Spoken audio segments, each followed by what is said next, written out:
Platelets are small, colorless cell fragments in the blood which are made in the bone marrow, the sponge-like tissue inside the bones. Platelets are the smallest cells in the blood and can only be seen under the lens of a microscope. The name they are given is derived from their shape.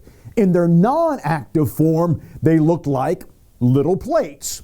When the body, though, is wounded or damage is done, a signal is sent to the platelets and a chain reaction begins.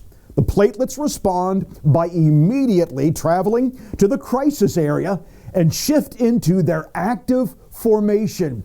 Then, to make contact with the broken blood vessels, platelets grow long tentacles that resemble a spider or an octopus. If the platelets fail to do this, the person ultimately would die from blood loss.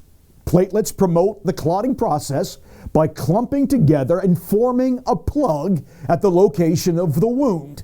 They then release proteins called clotting factors. These proteins initiate a series of chemical reactions that are tremendously complicated. Every stage of the clotting process must work properly if the clot is to form and the bleeding is to stop.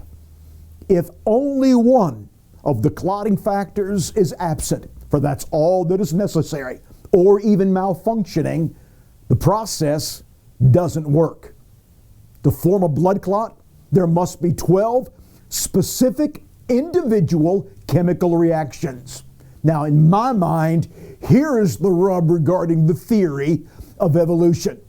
If evolution is true, and if this 12-stage process did not occur in the first generation, or if they failed to function in their exact order, clotting would not have been possible, and a species, whatever the species might have been, would not have survived. There would be nothing. Everything would have bled to death. For me, the improbability of evolution working in the blood clotting process is just entirely too high.